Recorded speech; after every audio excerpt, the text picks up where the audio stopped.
My name is Eris, and if you've ever been made to feel small, to feel worthless, in a place you poured your heart into, then you and I have something in common. Stick with me for a minute, and I'll tell you my story. It helps to know I'm not just screaming into the void, that maybe someone out there gets it. If you do, let me know in the comments. It means more than you know.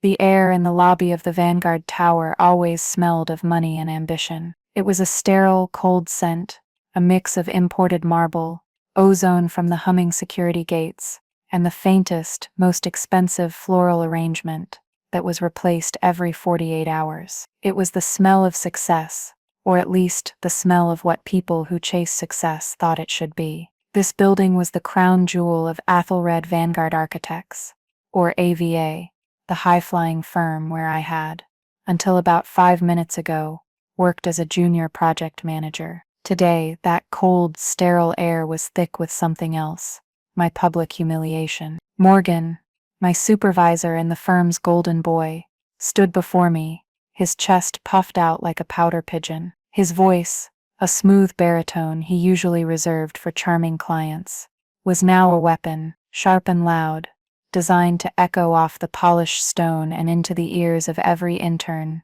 associate, and partner, scurrying through the atrium. He was making a show of it, a grand performance. He'd called me down from my desk on the 44th floor for an urgent debrief, but instead of a conference room, he'd led me right to the center of the lobby, under the massive, glittering steel sculpture that AVA had designed for the space. He wanted an audience. He said, "Eris, this just isn't working out." He said it with a sigh, a theatrical exhalation of disappointment that was meant to frame him as a long-suffering mentor who had simply reached his limit. His eyes, the color of washed-out denim, scanned the onlookers, ensuring they were all paying attention. I'd seen that look 100 times. It was the look he got right before he was about to steal credit for someone else's work in a presentation, or deliver a cutting remark disguised as a joke. For 6 months, he'd been my personal tormentor. He'd mocked my meticulous project timelines as a lack of creative spirit. He'd called my desire to learn every facet of the business, from material sourcing to site logistics, a lack of ambition. He'd say things like, "Eris, you're stuck in the weeds. Great architects have their heads in the clouds, not in a spreadsheet." To him, ambition wasn't about building something that would last. It was about getting your name on the cover of a magazine. He couldn't grasp why I'd be happy cataloging material samples or double-checking HVAC schematics. He saw it as proof of my mediocrity, and now he was delivering his crescendo. He raised his voice, letting it carry. "We need people with fire, with vision, people who are going to push this firm and this city into the future. And with all due respect, you just don't have what it takes. You don't have the hunger. You're playing in the little leagues, Eris. This is the majors." He paused, letting the words hang in the air. A few of the junior associates shuffled their feet, their faces a mixture of pity and morbid fascination. I felt my own face flush, a quiet heat that started in my chest and crept up my neck. I kept my expression neutral, my hands steady at my sides. I focused on a point just over his shoulder, the etched name of the building on the glass wall behind him, the Sterling Vance Tower. My grandfather's name was on that wall, not the Vanguard part. That was just the name of the anchor tenant. The real name, the one carved into the steel frame of the foundation, was ours. Morgan took my silence as weakness, as confirmation of his judgment. He delivered the final blow. "So we're going to have to let you go, effective immediately." He made a small gesture to the 2 security guards who had materialized at his elbow. They would escort me to my desk to collect my things. It was the corporate equivalent of being tarred and feathered. He wanted to make an example of me. He wanted everyone to see what happened to people who didn't fit his mold. He wanted to erase me. He turned to walk away, a smug little smile playing on his lips. He'd made his point. He'd asserted his dominance. He thought he'd won. What he didn't know, what no one at AVA knew, was that this wasn't an execution. It was an opening move, and he wasn't the one making it. My grandfather, Eris Vance, a man who spelled his name with an E and was every bit the god of war it invoked, had given me one piece of advice before he passed. He'd said, "Eris, if you want to run the empire, you have to learn how the bricks are laid. You start on the ground. You learn the business from the dirt up, not from the penthouse down." He said it was the only way to know the difference between a foundation and a facade. That advice came with the keys to the kingdom, our family's trust, a portfolio of commercial real estate that included this very skyscraper and a dozen others in the city's financial district. I wasn't just some junior project manager. I was his heir. I was, for all intents and purposes, Morgan's landlord. As the security guards led me toward the elevators, their faces impassive, a strange calm settled over me. It wasn't about revenge. I told myself that, and I almost believed it. It was about standards. It was about legacy. Morgan's grand speech wasn't about my lack of ambition. It was about his. He was so desperate to build his own monument that he was willing to bulldoze anyone who didn't serve his purpose. He just happened to be standing on my family's land while he did it. The guards were flanking me, and people were staring, whispering. I should have felt ashamed. I should have felt broken. Instead, I felt a switch flip inside my mind.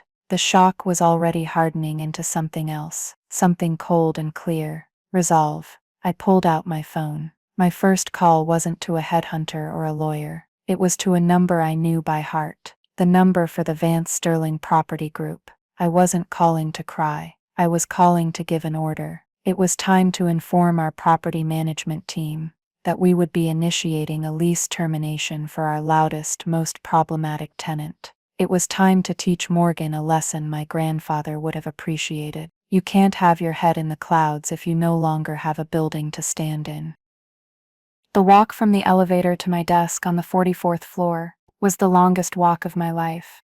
It was a gauntlet of averted eyes and sympathetic, pitying glances. Haynes, the two guards, a stout man named Frank, and a younger, more nervous-looking guy, followed me with the detached professionalism of undertakers. They weren't unkind, but their presence was a statement. I was no longer one of them. I was a problem to be managed and removed. The open-plan office, usually a symphony of clicking keyboards, hushed phone calls, and the whir of the high-end plotter, was unnaturally quiet. The silence was a living thing, pressing in on me. I could feel every stare on the back of my neck. I reached my small, insignificant desk, tucked away in a corner by the fire escape, a spot reserved for the lowest rungs of the corporate ladder. A pathetic little potted succulent sat next to my monitor, a gift from Elena, the firm's head drafts person, and my only real friend here. I looked at it, its fleshy leaves stubbornly holding on to life under the harsh fluorescent lights. A tiny, resilient thing. I felt a sudden, sharp pang in my chest, a crack in the icy calm I had meticulously constructed. I started packing. A few books on architectural theory, a spare pair of flats, the framed photo of my grandfather and me on a construction site when I was 10, both of us wearing ridiculously oversized hard hats. As my hands moved, my mind started to race, replaying the last 6 months in a dizzying, humiliating montage. The memories weren't just a blur, they were sharp, distinct wounds, each one a testament to Morgan's casual cruelty and my own misguided patience. There was the time with the cantilevered balcony design for the Matsuyama project. It was my idea. I'd spent a weekend building a small-scale model in my apartment, working out the physics, ensuring the aesthetic was as powerful as the engineering was sound. I'd presented it to Morgan in our weekly check-in, my voice trembling slightly with excitement. He'd listened with that placid, dismissive look of his, nodding slowly. He'd said, "Interesting, Eris, a bit pedestrian, but there might be a kernel of something there. Leave it with me." 2 weeks later, at the final client presentation, he'd unveiled it as his own stroke of genius. He'd even used my exact words to describe the tension between mass and emptiness. I sat in the back of the conference room, my stomach twisting into a cold, hard knot, as the client applauded his brilliance. I'd said nothing.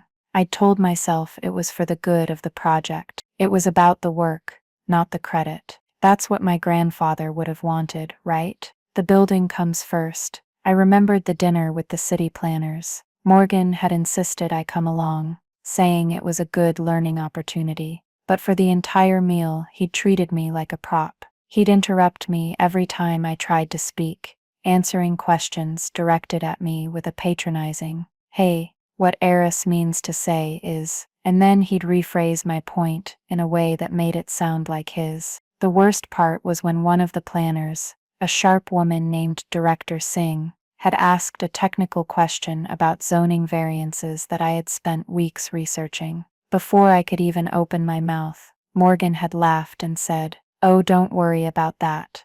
We have people for the small details. Eris here is still learning the ropes." He'd winked at me, a grotesque, conspiratorial gesture. I'd felt my skin crawl. He wasn't just silencing me. He was painting me as an incompetent child in front of the very people I needed to impress to build a career. I'd swallowed my anger, pasting a tight smile on my face. "Be patient," I told myself. "Learn the system." The memories kept coming, each one adding another layer of fuel to the fire that was now burning away the shock. I remembered finding my project files mysteriously corrupted the night before a deadline, forcing me to work 36 hours straight to rebuild them, only to have Morgan swoop in at the last minute to save the day. I remembered him accidentally spilling a latte on a set of my hand-drawn sketches, then sighing about how clumsy I was. Each incident was a small cut, a death by 1,000 paper cuts, and I had endured it all. Why?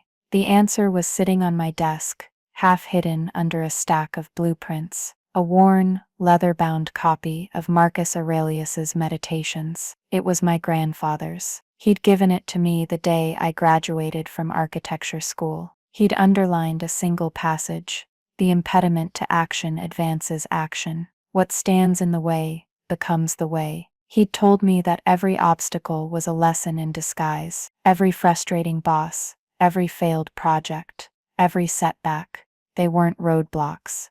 They were the raw materials for building strength. "You don't get strong by lifting feathers, kiddo," he'd said, his voice a low rumble. "You get strong by lifting stone." I had taken his words to heart. I had seen Morgan as my stone to lift. I believed that by enduring his nonsense with grace and professionalism, I was learning a valuable lesson in patience and resilience. I thought I was honoring my grandfather's philosophy, but as I stood there, packing my life into a small cardboard box, I realized I had fundamentally misunderstood. My grandfather never said to let someone drop the stone on your head. He meant for you to lift it, to master it, and then to use that strength to build something of your own. He wasn't teaching me to be a martyr. He was teaching me to be a strategist. I looked over at Elena's desk. She was a fixture at AVA, a woman in her late 50s, with a cascade of silver hair she kept tied in a messy bun with a pencil. She'd been with the firm since it was just Athelred and Vance,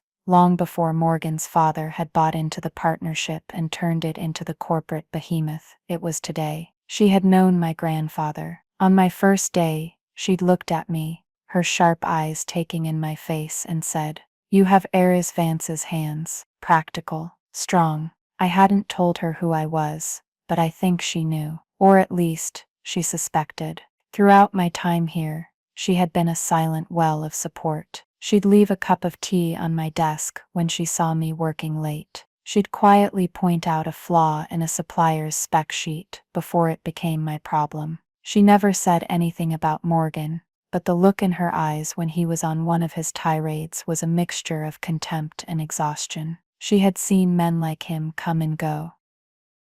Now she was watching me. She wasn't pitying me.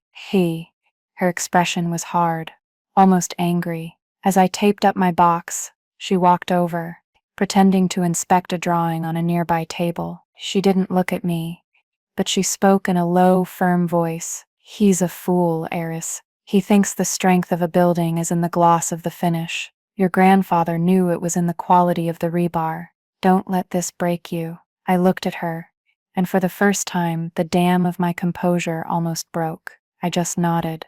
unable to speak past the lump in my throat. She reached out and patted the cardboard box. She said, "Good, now get out of here. This place is turning into a mausoleum anyway." Her words were the final catalyst. She wasn't just offering sympathy. She was giving me permission to be angry, permission to act. She saw me not as a failed junior but as the granddaughter of Aries Vance. She was reminding me of who I was. The guards were getting impatient. Frank cleared his throat. "Ma'am, we need to go." I picked up the box. It felt heavy, not with the weight of my meager belongings, but with the weight of my failure to stand up for myself sooner. But as I walked past Elena, she gave me a tiny, almost imperceptible nod. It was a promise. It was an alliance. I didn't look at anyone else.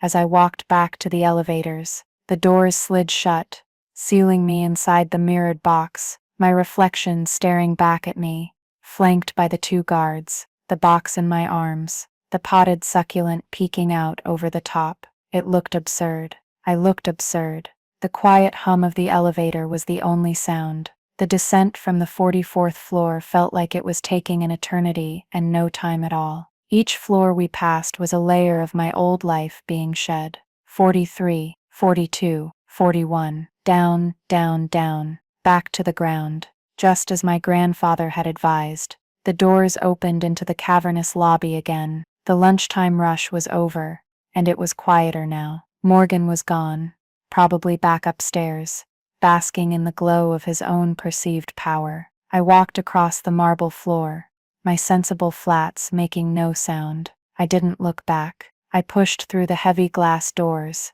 and stepped out onto the street. The city air, thick with exhaust fumes, and the smell of roasting nuts from a street vendor, felt like the first real breath I'd taken all day. It was the air of freedom. The shock had passed. The grief was passing. And in its place, a cold, crystalline resolve was setting in. I put the box down on the sidewalk, leaned against the cold granite wall of the building, my building, and made the call. It wasn't about revenge. It was about restoration. It was about pulling a weed before it strangled the entire garden. The phone rang twice before a familiar, gravelly voice answered.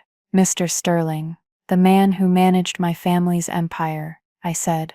"Sterling, it's Eris. We have a problem with the anchor tenant at the Vanguard Tower. I think it's time we reviewed the moral turpitude clause in their lease agreement." There was a pause on the other end, and then I heard the faint smile in his voice. He said, "I've been waiting for this call, Miss Vance. Tell me everything." My apartment felt like a sanctuary and a prison. It was a spacious one-bedroom in a pre-war building, a few miles from the downtown core, a place I'd chosen for its quiet courtyard and solid, thick walls. It was modest compared to what I could afford, another part of my self-imposed ground-up education. I had always believed that living simply kept you focused. Now the silence of the space felt deafening. The box of my terminated career sat by the door like a tombstone. For the first hour, I did nothing. I just stood in the middle of the living room, the city's muted roar filtering through the windows, and let the full weight of the day crash down on me. The carefully constructed dam of my composure finally broke. It wasn't a storm of tears, but a quiet, internal collapse, a profound emptiness. I had followed the plan. I had done everything my grandfather asked of me. I'd taken the junior role, swallowed my pride, and tried to learn. And for what? To be publicly humiliated by a man who represented everything my grandfather despised: style over substance, ambition over integrity. Had I been naive? Had I mistaken a crucible for a slow-burning fire that was meant to consume me? The doubt was a poison, seeping into my thoughts. I sank onto the sofa, the leather cool against my skin. My mind, no longer needing to maintain a professional facade, was free to spiral. It wasn't just about Morgan. It was about the system he thrived in, a system that rewarded loud voices and shiny presentations, while the quiet, meticulous work of people like Elena, the real architects, went unnoticed and uncelebrated. My grandfather had built his company, Vance and Associates, on a simple principle: the building is the star. The people who built it were craftsmen, not celebrities. When Morgan's father, a real estate developer with deep pockets and shallow ideas, had bought a controlling interest after my grandfather retired. He'd rebranded it as Ethelred Vanguard Architects. He'd brought in a new culture, one of disruptions and thought leaderships. He'd traded craftsmanship for branding. Morgan was the apotheosis of that new philosophy. All facade, no foundation. My phone buzzed on the coffee table. A text from Elena. It was a simple image, a scanned copy of an old blueprint. It was a detail of a steel joinery, intricate and elegant. In the bottom corner, in faint, spidery handwriting, was a signature, Vance, and next to it, in a younger, neater script, E. Costas, Elena.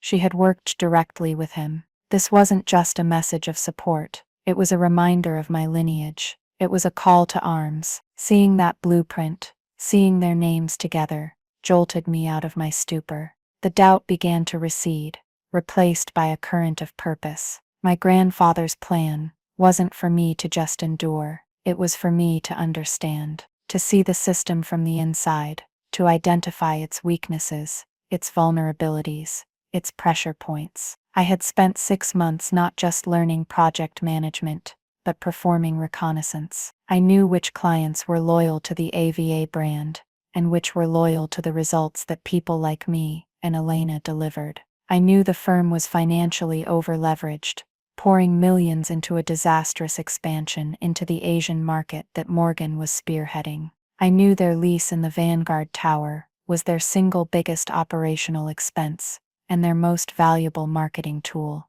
Without that address, without that gleaming monument to their success, their brand was just an empty word. It wasn't about revenge, I repeated the mantra, but it felt different now. It was a clarification of mission. Revenge is emotional, it's messy. What I was planning was a strategic demolition. It was about enforcing the terms of a contract. It was business. I stood up and walked to my bookshelf. It was business. I stood up and walked to my bookshelf. Behind the rows of books on structural engineering and urban planning was a small biometric safe. I pressed my thumb against the scanner, and it clicked open. Inside was a sleek, matte black laptop, my real workstation. This device had no connection to my personal life or my work at AVA. It was a ghost machine, connected to a secure server that hosted the entire digital infrastructure of the Vance Sterling Property Group. It was the control panel for the empire. I sat down at my dining table, the laptop humming to life. The screen glowed, displaying a clean, encrypted dashboard. On one side was a real-time portfolio of our properties, occupancy rates, revenue streams, maintenance schedules. On the other was our legal and financial data. I pulled up the file for the Sterling Vance Tower. Tenant, Ethelred Vanguard Architects. I clicked on it, and the full lease agreement appeared. 350 pages of dense legal jargon. I didn't need to read it. I knew it by heart. My grandfather had made me study these documents like they were sacred texts. He used to say, "The contract is the blueprint for the relationship. Know every line." I navigated to Section 14, subsection B, tenant conduct. It was a standard clause, but my grandfather's lawyers had refined it into a work of art. It stated that the tenant must operate in a manner that does not bring disrepute, scandal, or public ridicule to the building or its owners. It was deliberately broad. It was a weapon, designed to be used against exactly the kind of arrogant tenant who thought their name on the door made them invincible. Morgan's public spectacle in the lobby, that was disrepute. The whispers and rumors of his toxic management style that I knew were circulating among other tenants, that was scandal. The impending financial implosion from his failed Asia venture, that was public ridicule waiting to happen. My first call had been to Mr. Sterling, a man who had been my grandfather's right hand for 40 years. He was the executor of the trust and the president of the property group. His loyalty was not to the money, it was to the memory of the man who had built it all. When I'd explained the situation, there was no hesitation. His voice was grim but determined. He said, "Ares would have torn that man's world down for half of what he did to you. The lease is ironclad, Ares. The board of the property group will need to vote, but it's a formality. You have my proxy, and the 2 other board members are your aunts. The decision is yours. What are your instructions? Instructions. The word echoed in my mind. For 6 months I had been taking instructions. Now I was giving them. I said, Sterling, I don't want to move immediately on the turpitude clause. It's too aggressive. It gives them a foothold to fight in court, to drag it out. It's noisy. I want to use something quieter, something cleaner. I scrolled down to section 21, subleasing and co-tenancy. I'd found the real weakness a few months ago during a late-night deep dive into the firm's corporate structure. AVA wasn't a single entity. It was a complex web of LLCs, a structure designed for tax purposes. The master lease for the tower was held by AVA Holdings, but the actual occupants, the architects and staff, were employed by AVA Operations LLC. According to the lease, any change in the relationship between the holding company and the operating company required written landlord approval. I told Sterling, I want you to have our legal team draft a formal inquiry, a simple letter. We've noticed some corporate restructuring in their public filings. We just want to confirm the co-tenancy arrangement is still in compliance with Section 21. That's all. It's a standard, boring, bureaucratic request. It's a piece of paper that Morgan won't even see. It will go to their chief financial officer and their legal counsel. They'll see it as a nuisance, a bit of administrative red tape. They won't see it for what it is. What is it, Aries? Sterling asked, his voice laced with curiosity. It's a tripwire, I replied. I knew from my internal reconnaissance that their CFO, a nervous man named Peterson, was terrified of Morgan. I also knew that their internal legal counsel had recently quit, and they were relying on a slow, overburdened outside firm. The request would land on Peterson's desk. He'd likely forward it to the outside lawyers, who would take weeks to even look at it. They wouldn't understand the urgency. They wouldn't know the history. They would treat it as low priority. And every day they didn't respond with the correct documentation was a day they were technically in breach of the lease. It's a quiet default, I explained. We won't send a notice of violation. We'll just let the clock run. We'll build a case, silently. We document their failure to comply. Then when the time is right, we don't evict them based on a subjective clause like moral turpitude. We evict them for a clear, undeniable, non-negotiable breach of contract. It's not personal, it's procedural. There was a long silence on the other end of the line. I could almost hear the gears turning in Sterling's shrewd old mind. Then he let out a low chuckle. My God, he said, you are your grandfather's child. He made it sound like the highest compliment in the world. He said, consider it done. The letter will go out tomorrow morning. After the call, I felt a new sense of clarity. My apartment was no longer a prison. It was a command center. I spent the next few hours mapping out my strategy on a large whiteboard I dragged out of a closet. On one side, I listed AVA's weaknesses, their financial exposure, their reliance on the tower's prestige, Morgan's ego, the low morale of their key technical staff. On the other side, I listed my assets, the ownership of the building, my relationship with Sterling, my inside knowledge of their operations, and my secret ally, Elena. The plan began to form, a multi-pronged attack disguised as a series of unrelated events. Step 1 was the letter, the silent tripwire. Step 2 involved Elena. I needed more information. I needed a real-time feed from inside the enemy camp. I sent her another text.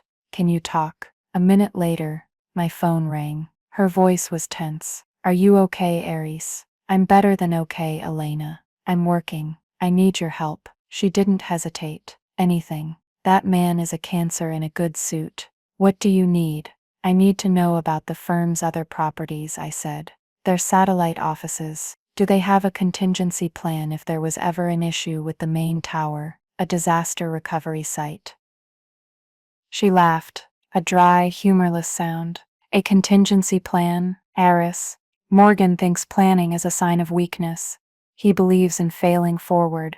Their only other major office is the one in Shanghai, and it's hemorrhaging money. Locally, they have a small storage space in an industrial park, where they keep old models and archived files. It's a glorified garage. They have no backup. This tower is everything. If they lose this, they have nowhere to go. It was better than I'd hoped. They weren't just vulnerable. They were a house of cards on a windy day. I asked her to do something for me. I need you to be my eyes and ears. I need to know how they react when the pressure starts. But you have to be careful. I don't want you to get hurt in the crossfire, she said. Don't you worry about me. I've been navigating the politics in this place since Morgan was in diapers. They don't see me. I'm just part of the furniture. It's the best camouflage in the world. I'll keep you informed. Just tell me what to look for. We talked for an hour. I explained the strategy, the quiet procedural breach. She understood immediately. She was a draft person. She lived in a world of details and specifications. She knew that a small overlooked clause could compromise an entire structure. She was the perfect ally. She would watch the CFO. She would listen to the gossip in the hallways. She would be my periscope. By the time I hung up, the sun was setting, casting long shadows across my living room. The emptiness I'd felt just hours ago was gone, replaced by a cold, thrilling sense of purpose. This wasn't just about Morgan anymore. It was bigger than that. It was about proving that my grandfather's way was the right way, that substance would always eventually triumph over style, that a solid foundation was more powerful than the most impressive facade. I looked at the whiteboard, at the network of arrows and notes, the blueprint for AVA's collapse. It wasn't a plan for revenge. It was a structural correction, and I was the architect. The first move was silent. It wasn't a cannonball. It was a ghost, a single crisp envelope, delivered by a professional courier the next morning. It wasn't addressed to Morgan. It was addressed to Miss Peterson, the chief financial officer of Ethelred Vanguard Architects, with a carbon copy to their legal department, which I knew was an empty office and a mail forwarding service. The letter was an elegant piece of corporate misdirection, drafted by Sterling's best lawyer. It was polite, almost deferential. It referenced the long and valued relationship between the Vance Sterling Property Group and AVA. It mentioned a routine internal audit of all major tenants. And then, buried in the third paragraph, was the stiletto.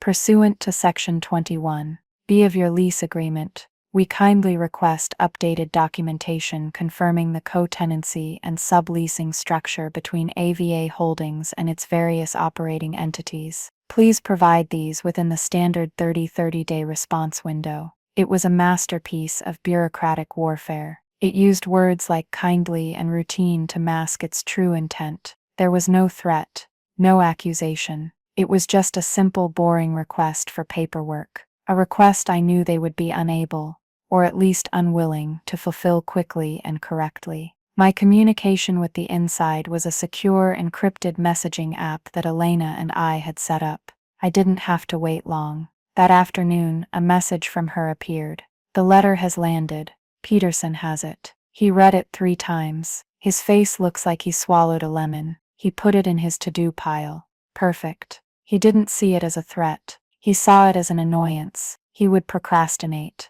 He would delegate. The 30-day clock had started ticking. For the next week, I lived in a strange state of suspended animation. I established a routine. I spent my mornings at the gym, physically working out the residual anger and stress. I spent my afternoons in my war room, a corner of my apartment now dominated by the whiteboard and stacks of financial reports on AVA. I'd had Sterling's analysts pull from public records. I was building a complete picture of their fragility. I wasn't just an avenging angel.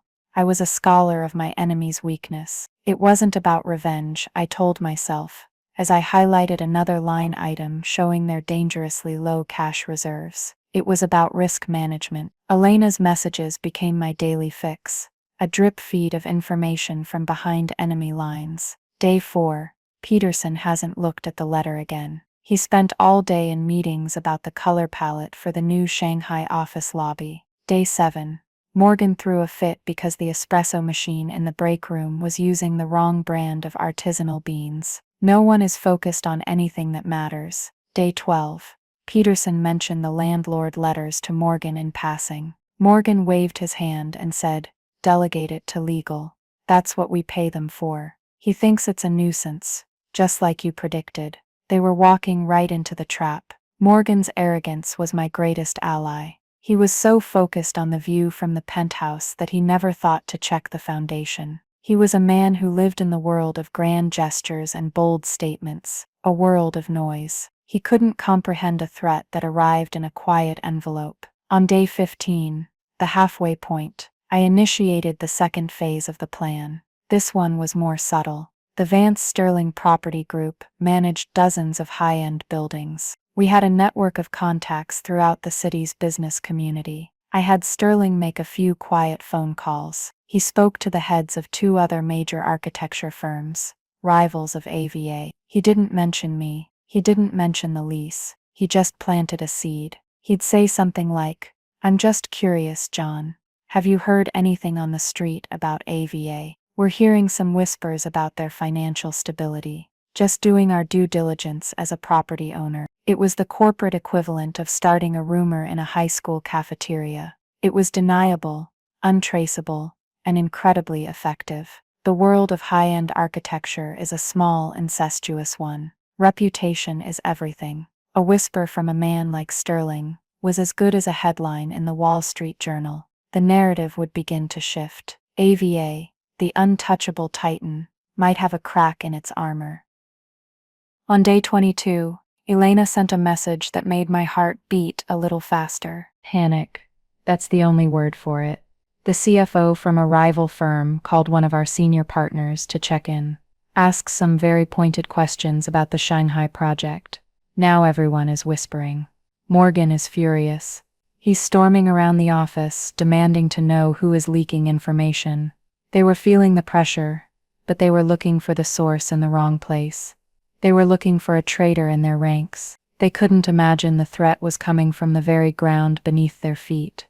On day 31, the response window for our letter closed.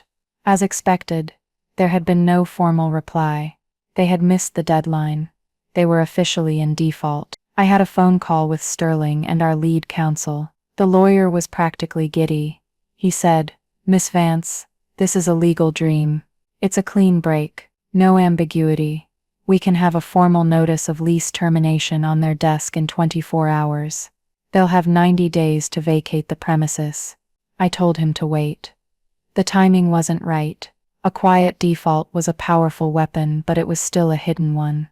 I needed to bring it into the light at a moment of maximum impact. I needed to let the external pressure build a little more. I was setting a fire, and I wanted to wait for the wind to be blowing in the right direction. The perfect moment arrived a week later.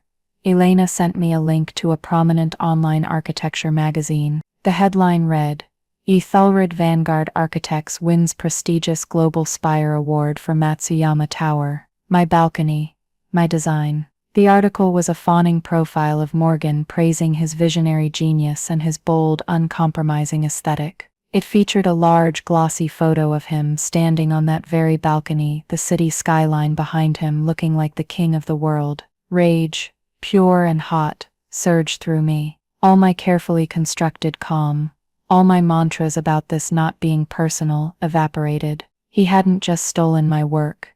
He was being celebrated for it on a global stage. He had taken my creation and made it the symbol of his success. That's when I knew. The time was now. I called Sterling. I said, "Send the notice. Today." He said, "Are you sure, Aris?" "I'm sure," I replied, my voice hard.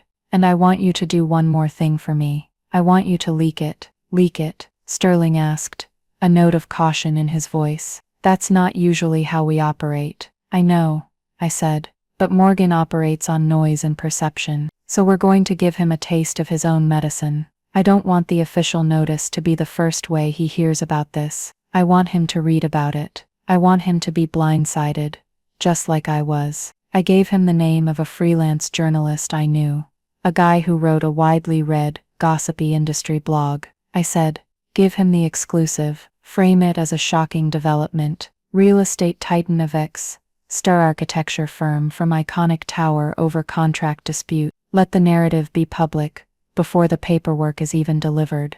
Let Morgan find out he's homeless at the same time as the rest of the world." There was a pause. Then Sterling said, "I see. A structural correction. You called it." Sometimes a demolition requires a bit of dynamite. Exactly, I said. It's time to make some noise. The next 24 hours were a blur of coordinated chaos. Sterling's team drafted the formal notice of lease termination. It was a cold, brutal document, citing their failure to comply with the inquiry from a month prior as an incurable breach of contract. It gave them the standard 90 days to vacate the 10 floors they occupied in the Sterling Vance Tower. While the courier was en route to deliver the physical notice, Sterling's PR person fed the story to the blogger I had recommended. I sat in my apartment, my ghost laptop open, monitoring the internet like a hawk. Elena was on standby, my live feed from the inside. At 2:15 p.m., the blog post went live.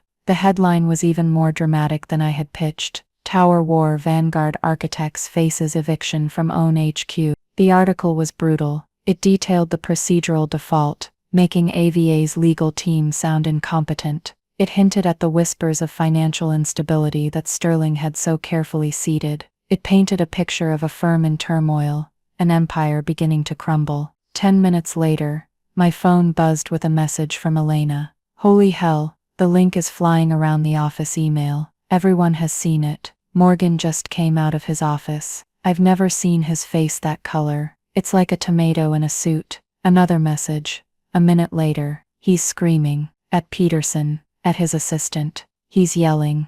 This is a lie. It's a smear campaign. Get our lawyers on the phone. Get the landlord on the phone. I smiled. He didn't even know who his landlord was. He probably thought it was some faceless corporation. The idea that there was a single person, a family, behind the building's name had likely never crossed his mind. Then the moment I had been waiting for. Elena. The courier just arrived. In the lobby. They won't let him up. Morgan is on the phone with security, yelling. But the courier is saying he has a legal notice for the CFO. He won't leave. It's a standoff. The public spectacle. It was a beautiful, terrible irony. The very lobby where he had fired me was now the stage for his own unraveling. He was trying to control the narrative, to suppress the information, but it was too late. The story was already out there. The official notice was just the confirmation. Finally, a new message from Elena. Peterson went down and accepted the envelope. He just walked back through the office. He looked like he was going to his own execution. He went into Morgan's office and shut the door. I can hear shouting. The silent takeover was complete. The tripwire had been sprung. The dynamite had been detonated. I had taken away his stage, his monument, his primary marketing tool. I had done it not with a loud confrontation, but with a quiet, well-placed piece of paper and a strategically leaked story. He had tried to erase me in a storm of noise. I had dismantled his world with a whisper. I leaned back in my chair, the tension of the past month finally beginning to drain away. I looked at the picture of my grandfather on my desk. He was smiling, his eyes crinkling at the corners. He had taught me to understand the foundation, and today, I had proven that the one who controls the foundation controls everything that is built upon it. This wasn't the end of the game. It was the beginning of a new one. Morgan had just been relegated from a king to a pawn, and he didn't even know the name of the player who had checkmated him. The fallout was immediate and catastrophic, a perfect storm of public humiliation and internal collapse for AVA. Morgan's world, built on the shifting sands of perception and brand prestige, began to dissolve. The blog post acted as an accelerant. Within hours, it was picked up by more mainstream financial news outlets. The narrative was set. The high-flying architecture firm was not just in trouble. It was being unceremoniously kicked out of its own castle. My phone became a constant stream of updates from Elena. She was a meticulous observer, narrating the chaos with a grim satisfaction. Clients are calling, non-stop. Our head of accounts is just putting everyone to voicemail. Morgan tried to hold an all-hands meeting. It was a disaster. He rambled about fake news and corporate espionage. People were looking at their phones, reading the articles while he was talking. The credibility is gone. The most significant development, however, came from a source I hadn't directly anticipated, but had hoped for. 2 days after the news broke, I received an email with a simple subject line, "Checking in." It was from Kenji Tanaka, the executive vice president for the Matsuyama Corporation, the client for the tower project, the one whose balcony had won Morgan that award. Kenji was a sharp, no-nonsense man in his 60s, an engineer by training who appreciated details and competence above all else. During the project, he had often bypassed Morgan to ask me technical questions directly, a fact that had always infuriated my former boss. His email was brief and to the point. Eris-san, I trust you are well. I have seen the recent news regarding your former employer. It is concerning. Frankly, their leadership has been a point of frustration for us for some time. My primary concern is the continuity and integrity of our ongoing projects. Are you available for a brief call? This was it. The client exodus. It was the crucial turning point. A company can survive a bad news cycle. It can even survive an eviction, but it cannot survive the loss of its key clients. I took the call from my war room. I was calm, professional, and direct. I let him do most of the talking. He vented his frustrations about Morgan's focus on media opportunities instead of project milestones. He talked about the lack of clear communication and the constant churn of junior staff. Then he got to the heart of the matter. He said, Eris-san, we both know who was the real mind behind the most successful parts of our project. The award they won, it was for your work. We are not blind. Our contract is with AVA, but our trust was with you. We are prepared to terminate our engagement with them, citing the instability of their current situation. The question is, what are you doing next? It was a question I had been preparing to answer. I said, Mr. Tanaka, I'm in the process of establishing a small specialized design and project management consultancy. My focus will be on execution and integrity, not on winning awards. He replied without a moment's hesitation. Good. Send me the paperwork. We will be your first client. When I hung up the phone, I felt a surge of validation that was more powerful than any anger I had felt towards Morgan. This wasn't about revenge. This was about gravity. Value was pulling value. Competence was attracting competence. The market was correcting itself. Meanwhile, back at the crumbling fortress of AVA, Morgan was launching his desperate counteroffensive.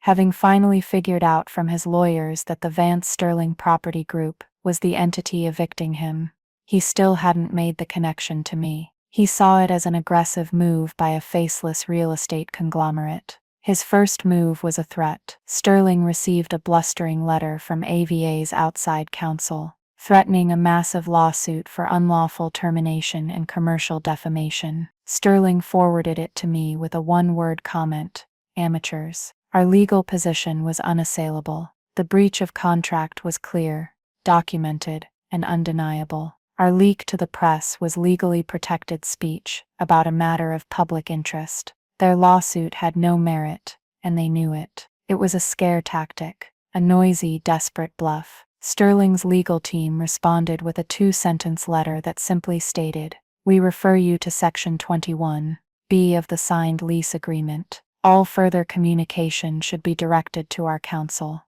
It was the legal equivalent of a brick wall. Defeated on the legal front, Morgan switched tactics. He tried to plead. One evening, an unknown number flashed on my phone. I almost ignored it, but something told me to answer. It was him. His voice was completely different. The smooth, arrogant baritone was gone, replaced by a strained, almost wheedling tone. "Eris, it's Morgan. Listen, I think there's been a terrible misunderstanding." I said nothing. I let the silence hang in the air. He stumbled on, clearly unnerved by my lack of response. I heard you left. Look, I know things were tense between us. I can be a tough boss. I push people. But it's only because I want them to be their best." I still said nothing. I wanted him to squirm in the silence he was creating.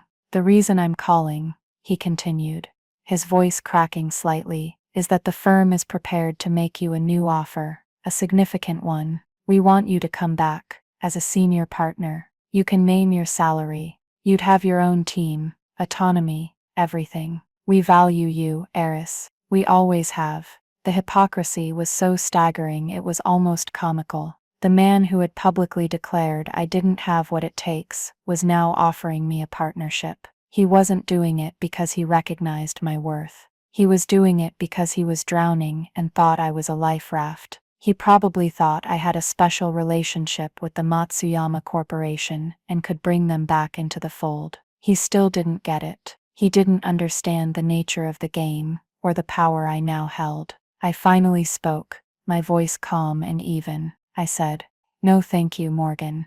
"But, why?" he stammered. "This is a huge opportunity. This is what you wanted, right? To move up?" "I told you," I said, my voice dropping a little lower, a little colder. "I'm not interested." Then came the part I knew was coming, the threat. His desperation curdled back into anger. "You're making a huge mistake, Eris. You think you can walk away and start your own thing.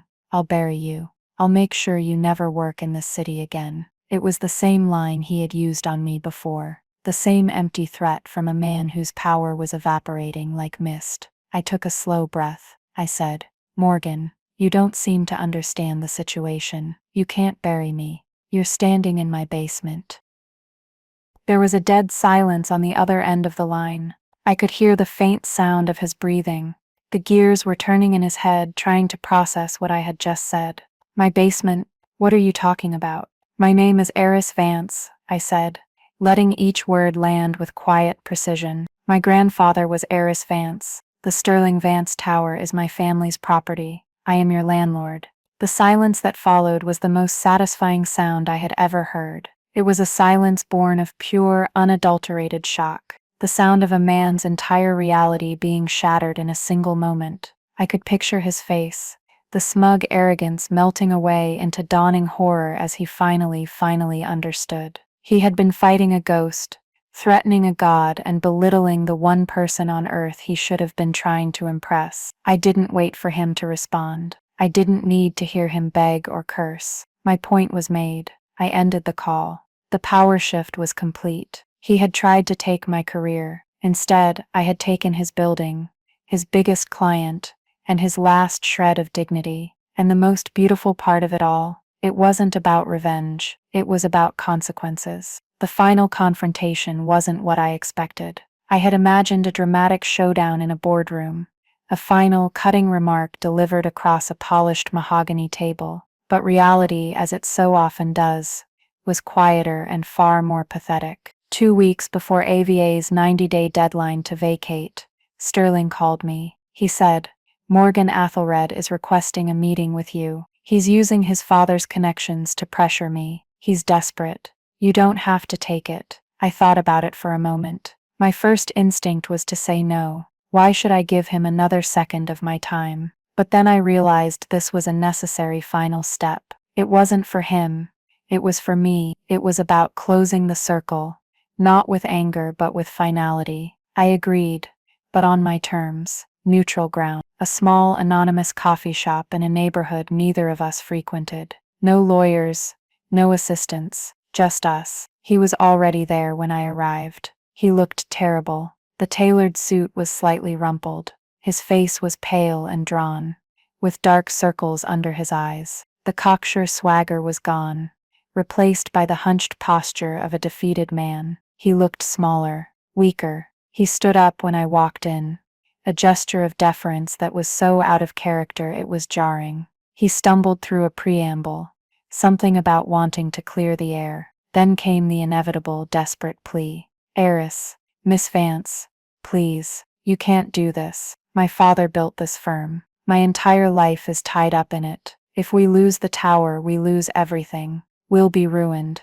He was trying to appeal to my sense of mercy, my humanity, the same humanity he had never once shown me. I listened, my expression unreadable, as he offered everything he could think of: a public apology, a massive rent increase, a personal guarantee on the lease, even offering to step down as CEO if I would just reconsider. When he finally ran out of words, his plea hanging in the stale, coffee-scented air between us, I took a slow sip of my tea. I looked him directly in the eye. "Morgan," I said, my voice quiet but firm, "do you remember what you said to me, the day you fired me in the lobby?" He flinched, a clear sign that he remembered every word. You told me I didn't have what it takes to make it in this city. You told me I lacked ambition. You said I was playing in the little leagues. He started to speak, to apologize, but I held up a hand to stop him. You were right,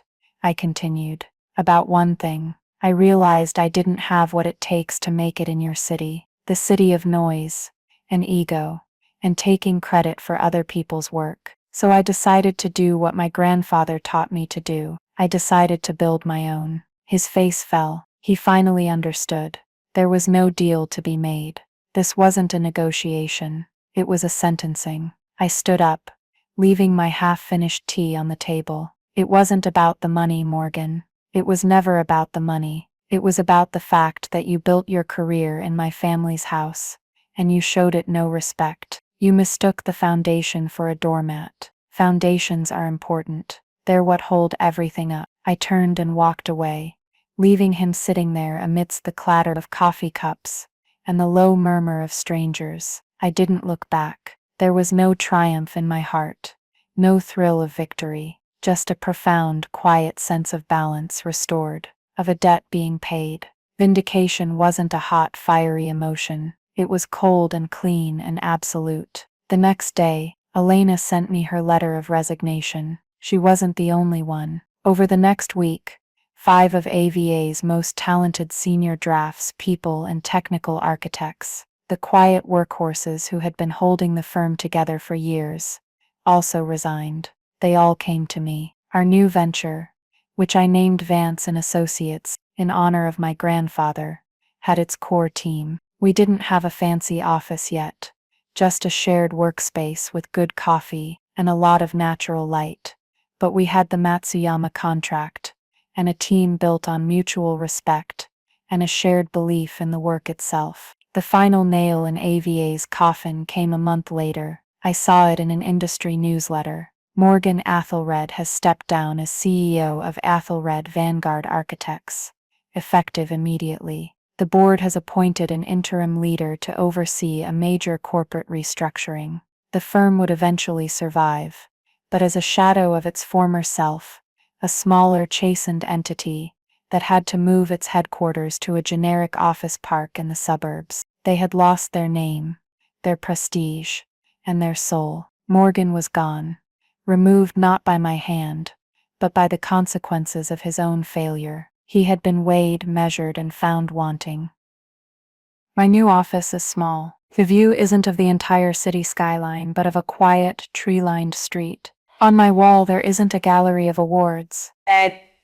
There's just one thing, framed in a simple black frame. It's the blueprint Elena sent me, the one with my grandfather's signature next to hers. It's a reminder of where I come from and what we're building. We're not building for magazines. We're building things that last. We are laying good, solid foundations. We are playing in our own league. The new reality is quiet, it's focused, and it's mine. So here I am, in my new reality. It's not a penthouse, it's a foundation. And from here the view is clearer than it ever was from the 44th floor. My days are no longer about navigating politics or surviving ambushes. They are about the work. They are about collaborating with a team I respect. For clients who value integrity, it's a quiet life, compared to the noise of AVA, but it's a profound one. On my desk, next to my laptop, sits the little potted succulent that Elena gave me. It's thriving now, in the natural sunlight that streams through my window. It's a small daily reminder that things grow when they are in the right environment.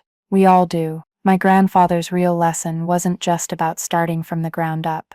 It was about understanding where the real power lies. It's not in the title on your business card or the floor your office is on. It's not in the noise you make or the credit you take. True power is in the asset. It's in the foundation. It's in owning the ground you stand on, literally and figuratively. Morgan thought the building was his stage, a prop for his ambition. He never understood that the stage itself had standards. He was a tenant in a world where I was the owner. And this brings me to you. So many of us have been in a version of this story. Maybe you haven't been fired in a grand spectacle. Maybe your boss wasn't a caricature of corporate villainy. But I'm willing to bet you have felt it. That feeling of being overlooked, underestimated, erased. The feeling of pouring your talent and your loyalty into a place that sees you as a disposable part. You are made to feel small, to question your own worth, to believe that your only option is to endure. I'm here to tell you that's not true. My story is dramatic. I know that. Most of us don't have a secret inheritance waiting to save us. But the secret weapon wasn't the building. The secret weapon was the knowledge. It was the understanding of the system. It was the quiet, meticulous work of building my own leverage while they were all busy making noise. Your power doesn't have to be a skyscraper. It can be your network of allies. It can be a skill that no one else has. It can be the trust you've built with your clients. It can be your reputation for being the one who always delivers. These are your assets. This is your foundation. Don't ever let anyone make you feel that they are worthless. It's not about revenge. I told myself that over and over, and I believe it now more than ever. It's about refusing to play a game that is rigged against you. It's about having the courage to walk away from a broken system and the vision to build your own. It's about understanding your own value so completely that when someone tries to tell you that you're worthless, you don't have to argue. You just have to know they're wrong. So look at your own situation. What is your foundation? What is the ground that you own? Start there. Build on it. Quietly. Meticulously. Let them have the noise. Let them have the spotlight. You just focus on building something real, something that will last. Because in the end, facades crumble. Only foundations remain. Thank you for listening to my story. Thank you for letting me share this. If this resonated with you, if you've ever felt like the undervalued architect of your own life, please do me a favor, like this video. Leave a comment below and share your own story, even a small piece of it. It's important for us to know we are not alone. And if you want to hear more stories about turning the tables and reclaiming your power, hit that subscribe button and the notification bell. It truly helps, and it tells me that these stories matter. Remember your worth. Now go and build your empire.